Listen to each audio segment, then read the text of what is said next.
మరి ఈడేమనేస్తాడు ఇక్కడ ప్రజలు గట్టిగా మోసం చేస్తున్నాడు. ఇంతమంది రకంగా చాలా విషయాలు చెప్పిండు. ఇక్కడ అధికారం వచ్చిన వెంటనే మేము నిరుద్యోగులందరూ కూడా 4,000 రూపాయలు నిరుద్యోగులు బుద్ధిస్తారాడు. ఇచ్చిండా? ఇంతవరకు ఎంత ఇవ్వాలంటే 14 నెలల వీళ్ళు వచ్చి ఒక్కొక్కరికి 56,000 రూపాయలు ఇవ్వాలి. కానీ ఏమి ఇచ్చిండ్రు మనకు? గాడి గుట్టిచ్చిండ్రు. అవునా కదా? ఇవాళ పిఆర్సీ ఇస్తున్నారు. ఎవరికి? 22 నెలల నుంచి పిఆర్ కోసం ఎదురు చూస్తారు. పిఆర్సీ ఇస్తామన్నట్టు. పిఆర్సీ కమిటీ నివేదిక లేదు, పిఆర్సీ కమిటీ సమావేశం లేదు. 20 నెలల నుంచి ఎదురు చూస్తున్నారు. మనకు పిఆర్సీ ఇస్తున్నారు. ఇచ్చిండ్రా? ఏమిచ్చిర్రు? 4 డిఏలు ఇస్తారు, 5 డిఏలు ఇస్తున్నారు. ఇక చూడు, అవదుడు, నన్ను చూడు, నా అంతా చూడ ఇస్తా ఇస్తా ఇస్తా ఇస్తా అని చెప్పి లాస్ట్ కు డిఏలేలే. ఏమిచ్చిర్రు? గాడి గుడ్డిచ్చిర్రు. ఇవాళ రైతులకు గాడి గుడ్డ ఇచ్చిర్రు కదా. 18 సంవత్సరాలు దాటితే ఒక్కొక్క తల్లికి, ఒక్కొక్క చెల్లెకి, ఒక్కొక్క తమ్ముడికి ఏమిస్తున్నారు? స్కూటీలు ఇస్తున్నారు. చెల్లెలకు స్కూటీలు ఇస్తున్నారు. ఇచ్చిర్రా? ఏమిచ్చిర్రు? 2,500 రూపాయలు పెన్షన్ ఇస్తారు. ఇచ్చిర్రా? ఏమిచ్చిర్రు? 4,000 రూపాయలు ఆస్తారా పెన్షన్ ఇస్తారు. ఇచ్చిర్రా? ఏమిచ్చిర్రు? గాడి గుడ్డు ఇచ్చారు. రైతులకు 15 రూపాయలు భరోసా ఇస్తారు. ఇచ్చిర్రా? అందరికి ఏమిచ్చిర్రు? 12,000 రూపాయలు కూలీలకు ఇస్తారు. ఇచ్చిర్రా? ఏమిచ్చిర్రు? ఇప్పుడు ఎన్నికల్లో మనం ఏమి ఇవ్వాలి? రేవంత్ రెడ్డికి గిరగిర పోయి ఢిల్లీ పోయి చూడు చూడు తెలంగాణలో 18,000 రూపాయలు ఇచ్చినారు. 4,000 రూపాయలు పైన నిరుద్యోగ బుద్ధి ఇచ్చినాం. మమ్మల్ని గెలిపిర్రి. ఇక్కడ యువకులకు ఢిల్లీలో 8,500 రూపాయలతో ఇవ్వండి నమ్మలే. ఈయన గాడే మీకు గీడికొచ్చే మిక్తారని చెప్పి మేము పోయి మా తెలంగాణలోకి ఇట్లా మోసం చేసాడు. గాడి గుడ్డు చూపెట్టాడు. మీకు కూడా గాడి గుడ్డు ఇస్తా తీసుకుపోయి రేవంత్ రెడ్డి గీడంటే ఇలా ఢిల్లీలో ప్రజలందరూ కూడా గాడి గుడ్డిచ్చి ఏ విధంగా గుణపాఠం చెప్పిన ఒక్కసారి ఇక అన్ని కథమన్నా. ఇంతకుముందు రకంగా చెప్పినట్టు కేసీఆర్ అంటే ఐరన్ లెగ్, రేవంత్ రెడ్డి అంటే ఇంకా గదే లెగ్. ఇంకా రేవంత్ రెడ్డి మహారాష్ట్ర వేడు, ఇవే అబద్ధాలు చెప్పాడు. పార్టీ కొలాప్స్ అయిపోతాడు. హర్యానా వేడు, ఇక చూడు నేను తెలంగాణలో ఇది చేస్తా అది చేస్తా, ఇది వీకిన అది వీకినాడు. హర్యానాలో ఏమైంది కదా మడాష్. ఇలా ఢిల్లీ వేడు 3 సార్లు వేడు, 3 సార్లు 3 మీటింగ్లు పెట్టిండు. ఇలా నేను తెలంగాణలో ఇది ఓడిచినా అది ఓడిచినాడు. ఇలా మడాష్. ఏడవైనా కేసీఆర్, ఏడవైనా రేవంత్ రెడ్డి, ఏడవైనా ఏడికైనా ఆ పార్టీలు మొత్తం గెల్లం చేస్తున్నాయి. ఇలా మొత్తం ఏడవైనా మోడీ మోడీ మోడీ మోడీ అని చెప్పి ఈ దేశ ప్రజలందరూ విశ్వసిస్తున్న నమ్మకంతో ఉన్నారు. కాబట్టి మన దేశవ్యాప్తంగా భారతీయ జనతా పార్టీ ఇలా వాతావరణం వస్తుందన్న. అందుకే ఇక్కడ ఎమ్మెల్సీ ఎన్నికల్లో 2 అభ్యర్థులు టీచర్స్ ఎమ్మెల్సీ నుంచి కొమరయ్య గారు, ఇలా అంజనరెడ్డి గారు గ్రాడ్యుయేట్స్ ఎమ్మెల్సీ నుంచి. భారతీయ జనతా పార్టీ అన్ని ఆలోచించి ఎవరైతే కొట్లాడతారో, ఎవరైతే ప్రశ్నించే మనస్తత్వం ఉందో, ఎవరైతే ప్రశ్నించే గొంతు కావాలో, ఇలా సమస్యలకు ఉన్నటువంటి ఉద్యోగ ఉపాధ్యాయ వర్గాలు కానీ, నిరుద్యోగ యువత కానీ వాళ్ళందరూ సమస్యలు పరిష్కరించే దమ్మున్న, ప్రశ్నించే గొంతున్న, ప్రశ్నించే దమ్మున్న నాయకులు కావాలని చెప్పి ఇలా దమ్మున్న భారతీయ జనతా పార్టీ అభ్యర్థులుగా 2 దమ్మున్న వ్యక్తులు ఇలా పోటీ చేస్తున్న విషయాన్ని గుర్తుంచుకోండి. మీరు కాంగ్రెస్ పార్టీకి ఓటేస్తే మేధావులు ఆలోచించాలి. కాంగ్రెస్ పార్టీకి ఓటేస్తే మీకు డిఏలు రాకుండా ప్రశ్నించడం ఇవ్వలేడు. కాంగ్రెస్ పార్టీ అభ్యర్థికి ఓటేస్తే మీ పిఆర్సీల గురించి మాట్లాడేటోడు ఎవరు మీరు. కాంగ్రెస్ పార్టీకి ఓటేస్తే మీ ప్రమోషన్ల గురించి మీ గురించి మాట్లాడేటోడు ఎవరుండరు. ఇలా కాంగ్రెస్ పార్టీకి యువకులు ఓటేస్తే మీ నిరుద్యోగం గురించి మాట్లాడే ప్రయత్నం ఎవరు చేయరు. అరే 2 లక్షల ఉద్యోగాలు సంవత్సరం లోపల ఇస్తాను. 20,000 ఉద్యోగాలకు నోటిఫికేషన్ ఇచ్చి 50,000 మందికి ఉద్యోగాలు ఇస్తామంటారు. అరే నా నరేంద్ర మోడీ సంవత్సరం లోపల 10 లక్షల మందికి ఉద్యోగాలు ఇస్తా అని చెప్పి సంవత్సరం లోపల 9,25,000 మందికి ప్రధానమంత్రి మన రోజ్గార్ మేళా పేరు మీద ఇలా ఉద్యోగాలు ఇచ్చిన ఘనత నరేంద్ర మోడీ గారు. ఇలా కనీసం ఫీజు రియంబర్స్మెంట్ లేకపోవడం వలన ఇలా ప్రైవేట్ విద్యా సంస్థల యాజమాన్యం అంతా కూడా ఇలా ఇబ్బంది పడే పరిస్థితి. పిల్లలకు హార్ట్గా కూడా పిల్లలు ఇబ్బంది పడుతున్నారు. అందుకే ప్రైవేట్ యాజమాన్యాలు దొరుకుతున్నాయి. ఎక్కడ పోయినా గిరిగెళ్తున్నారు. ఈ కాంగ్రెస్ పార్టీ గుణపాఠం చెప్తేనే శాసన మండలిలో బీజేపీ ప్రశ్నిస్తేనే మాకు ఇలా ఫీజు రియంబర్స్మెంట్ వస్తుంది తప్ప లేకుంటే రాదు అని చెప్పి అలా వాళ్ళు కూడా తిరిగే ప్రయత్నం చేస్తున్నారు. మన రైతులు ఓటు హక్కు లేని రైతులు కూడా ఇలా 80% బీజేపీ గెలవాలనుకుంటారు. ఓటు హక్కు లేని వాళ్ళందరూ కూడా ఓటు హక్కు ఉన్న వాళ్ళని రిక్వెస్ట్ చేస్తున్నారు, అన్న భారతీయ జనతా పార్టీకి ఓటేసి గెలిపించండి. ఇలా ప్రశ్నించే వ్యక్తులు కేవలం భారతీయ జనతా పార్టీ, ఎందుకంటే కొట్లాడిది మనం అన్న ఇక్కడ. ఇలా 317 జీవో పేరుతోని కేసీఆర్ తెచ్చిన జీవో ఇలా పుట్టుకోగలు చెట్టుకోవాలండి. ఇలా ఉద్యోగులు ఉపాధ్యాయులు ఇలా బాధపడుతుంటే 317 జీవోకు వ్యతిరేకంగా ఇదే కరీంనగర్ లో మనం అందరం కలిసి ఏ విధంగా ఉద్యమం చేస్తామో, ఏ విధంగా యుద్ధం చేసి జైలుకి వెళ్ళమో ఆలోచన. పొట్టు పొట్టు పోలీసులు కొడితే కాళ్ళు చేతులు ఉరిగినాయి, ఫైర్ ఇంజన్ నిలదొడితే కార్యకర్తలు సోదం పడిపోయారు, గిరగిర గుంజుకపోతే కాళ్ళు చేతులు తలలు పడిగినాయి. అయినా జైలుకి వెళ్ళం. ఏ ఒక్క ఉపాధ్యాయ సంఘం రాలే, కేవలం తపస్సు మాత్రమే వచ్చింది. మీరు ఉపాధ్యాయులు వచ్చినా రాకుండా మీ సమస్యల కోసం కొట్లాడింది మేము, మీ సమస్యల పరిష్కారం కోసం కొట్లాడింది మేము, మీకోసం జైలుకి వెళ్ళి మేము. ఆ రోజు రేవంత్ రెడ్డి రాలే, ఆ రోజు ఉత్తమ్ కుమార్ రెడ్డి రాలే, ఆ రోజు పొంగులేటి శ్రీనివాస్ రెడ్డి రాలే, ఆ రోజు వెంకటరెడ్డి రాలే, ఆ రోజు ఎవరు రాలే. మీ సమస్యల కోసం, మీ సమస్యల కోసం వచ్చింది భారతీయ జనతా పార్టీ వచ్చింది. మీకోసం ఎవరు జైలుకోలే, మీకోసం ఎవరు లాఠీ దెబ్బతిలే, మీకోసం లాఠీ దెబ్బతిని మీకోసం జైలుకుంది భారతీయ జనతా పార్టీ కార్యకర్తలన్న విషయాన్ని ఒక్కసారి మీరు గుర్తుంచుకొని, నిరుద్యోగ సమస్య మీద గల్లీ గల్లీలో నిరుద్యోగం మార్చి చేసింది భారతీయ జనతా పార్టీ కార్యకర్తలు. మీ డిఏల కోసం కొట్లాడింది భారతీయ జనతా పార్టీ, మీ పిఆర్సీ కోసం అసెంబ్లీలో యుద్ధం చేసింది భారతీయ జనతా పార్టీ. ఏ సమస్య వచ్చినా కొట్లాడింది మేము. ఇలా లాభపడేది మాత్రం కాంగ్రెస్ పార్టీ లాభపడ్డది. ఒక్కసారి మాకు మోసం జరిగింది. ఈ తెలంగాణ ప్రజలు ఒక్కసారి మోసపోయారు. మాకు వేయాల్సిన ఓటు ఇలా కాంగ్రెస్ పార్టీకి ఓటేస్తే ఏ విధంగా గాడిది గుడ్డు మీ చేతికిచ్చిరో, ఇప్పుడు ఏ విధంగా ఇబ్బంది పడుతుర్రో ఇలా మనం అందరం అనుభవిస్తున్నాం. ఇలా మంచి అవకాశం మీకు వచ్చింది.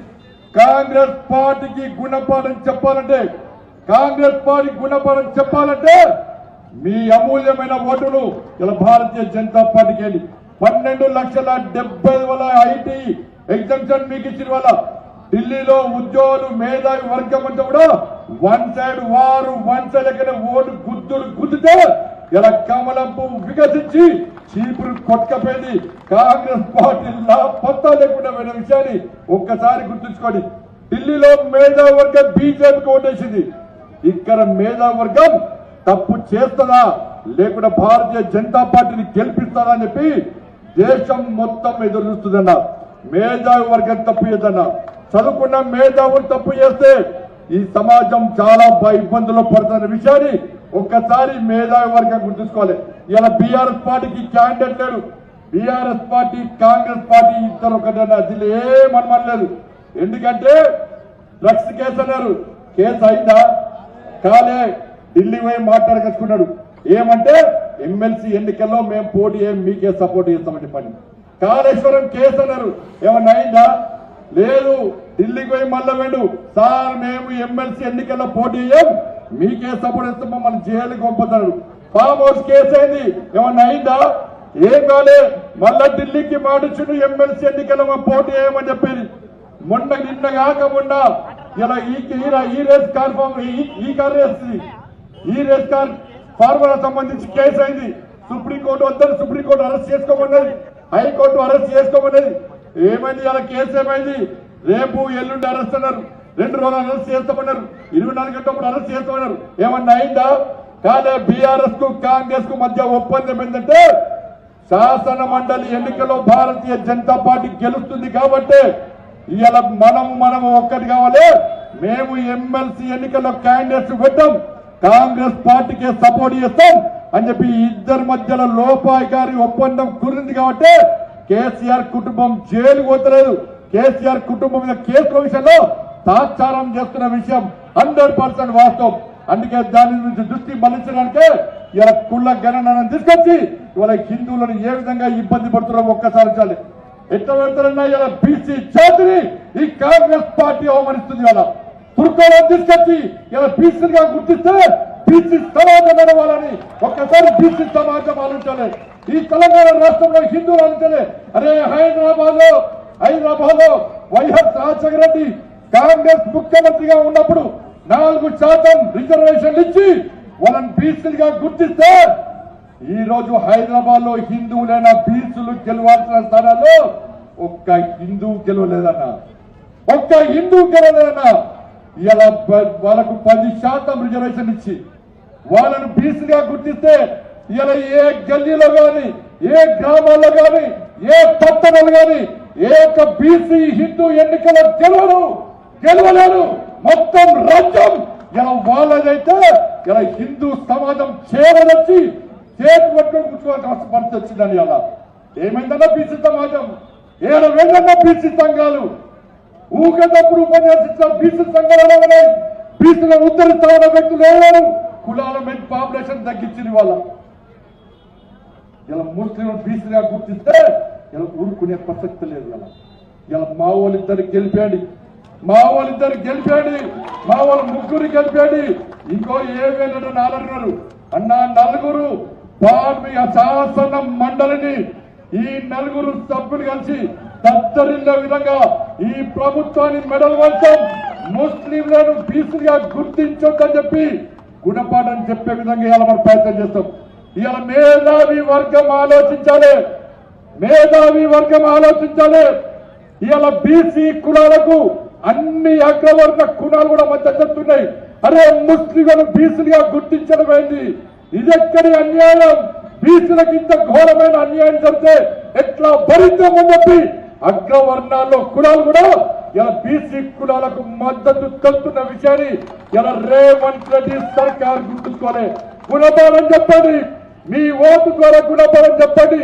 మేము ఎట్టి బస్సులో ముస్లింలను బీసీలుగా గుర్తించాం.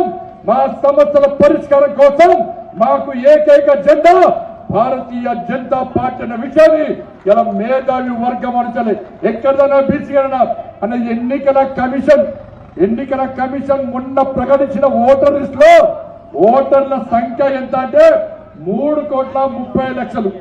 3,30,00,000 ఓటర్లుంటే రాష్ట్ర ప్రభుత్వం జనాభా ఎంత చెప్తుందంటే 3,70,00,000 చెప్తుంది. ఇలా మేధావి వర్గం చెప్తున్నారు, నిపుణులు చెప్తున్నారు రాష్ట్ర జనాభా 4,30,00,000 వరకు ఉండాలి. కానీ రాష్ట్ర ప్రభుత్వం ఓటర్లకు 3,30,00,000 ఉంటారట, జనాభా మాత్రం 3,70,00,000 మాత్రమే ఉంటారట. మరి మిగతా 60 లక్షలు ఏదైనా చచ్చిపోయారా వాళ్ళ? 60 లక్షల మంది ఎక్కడి నుంచి జనగణన? కేవలం స్వలాభం కోసం, స్వార్థం కోసం, వాళ్ళ ప్రభుత్వం నడపడం కోసం, ఒకరి పొట్ట కొట్టడం కోసం ఈ రోజు కేసీఆర్ సర్వేలో బీసీ జనాభా ఏంటంటే 51% కేసీఆర్ జనాభాలో, ముస్లింలు కల్పకుండానే 51% కేసీఆర్ సర్వేలో వస్తుంది. ఇలా రేవంత్ రెడ్డి సర్వేలో మాత్రం బీసీ జనాభా పెరిగాల 46% తగ్గి 46% వచ్చింది. ముస్లింలను కలిపి ఇలా 56% అంటున్నారు. ఎక్కడి అన్యాయమో ఒక్కసారి వచ్చాడు. ఎవరిని పెంచుకున్నా ఇబ్బందులు,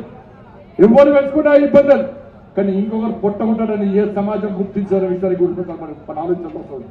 ఇంత ఘోరమైన అన్యాయం జరుగుతుంటే ఇలా ఎట్లా భరిద్దామో ఒక్కసారి వచ్చాడు. కాబట్టి మేధావి వర్గం అంతా దయచేసి ఆలోచించండి. మీకోసం ఉద్యమించే పార్టీ ఎవరు? మీకోసం కొట్లాడిన పార్టీ ఎవరు? మీకోసం చేరుకున్న పార్టీ ఎవరు? మీకోసం అహర్నిశలు శ్రమించే పార్టీ ఎవరు? ఒక్కసారి ఆలోచించండి. నరేంద్ర మోడీ గారి ప్రభుత్వం అందరి గురించి ఆలోచిస్తుంది కాబట్టి మీకు ఐటీ ఎగ్జామ్షన్ ఇచ్చిన విషయాన్ని ఒక్కసారి మేధావర్గం గుర్తుంచుకోవాలి. కాబట్టి ప్రశ్నించే వ్యక్తులు కావాలంటే భారతీయ జనతా పార్టీ అభ్యర్థులుగా పోటీ చేస్తున్న మా అంజిరెడ్డి గాని, మా కొమరే గాని, అక్కడ సర్వోత్తర్ రెడ్డి గాని మొదటి ప్రాధాన్యత ఓటు వేసి గెలిపించాల్సిందిగా మీ అందరికీ విజ్ఞప్తి చేస్తూ ఇంత పెద్ద ఎత్తున తరలివచ్చిన కార్యకర్తలందరూ కూడా హృదయపూర్వక ధన్యవాదాలు తెలియజేస్తూ ఈ గెలుపు మండలి కరీంనగర్ నియోజకవర్గ కరీంనగర్ ఉమ్మడి జిల్లాలో అత్యధిక ఓట్లున్నాయి. దయచేసి కరీంనగర్ నీతి నిజానికి పెట్టిన గడ్డ. ఇలా కార్యకర్తలందరూ కష్టపడి మమ్మల్ని గెలిపించడం అందరూ గెలిపించారు. ఇక్కడ ఇద్దరిని గెలిపించాల్సిన బాధ్యత మనందరి మీద. మేధావులందరూ కూడా ఓటేయడానికి సిద్ధం ఉన్నారు. మనం పోయి ఓటు రిక్వెస్ట్ చేద్దాం, వాళ్ళతో ఓటు ఎంచుకునే ప్రయత్నం చేద్దాం. డబ్బుల ద్వారా గెలవాలని చెప్పి కాంగ్రెస్ పార్టీ ఇస్తున్నది. అధికార మతంతో గెలవాలని కాంగ్రెస్ పార్టీ ఇస్తున్నది. కానీ ఓటర్లను కలిసి వాళ్ళని ఒప్పించి మెప్పించి ఓట్లు పొందాలని చెప్పి మనం చూస్తున్నాం. కాబట్టి అన్ని విషయాలు ఆలోచించి ఇలా నీతి నిజానికి నిబద్ధతకు పట్టం కట్టాల్సిందిగా ఓటర్ మహానుభావులందరికీ విజ్ఞప్తి చేస్తూ ముగిస్తున్నాడు. భారత్ మాతాకి జై శ్రీరామ్. అక్కడ ఉన్న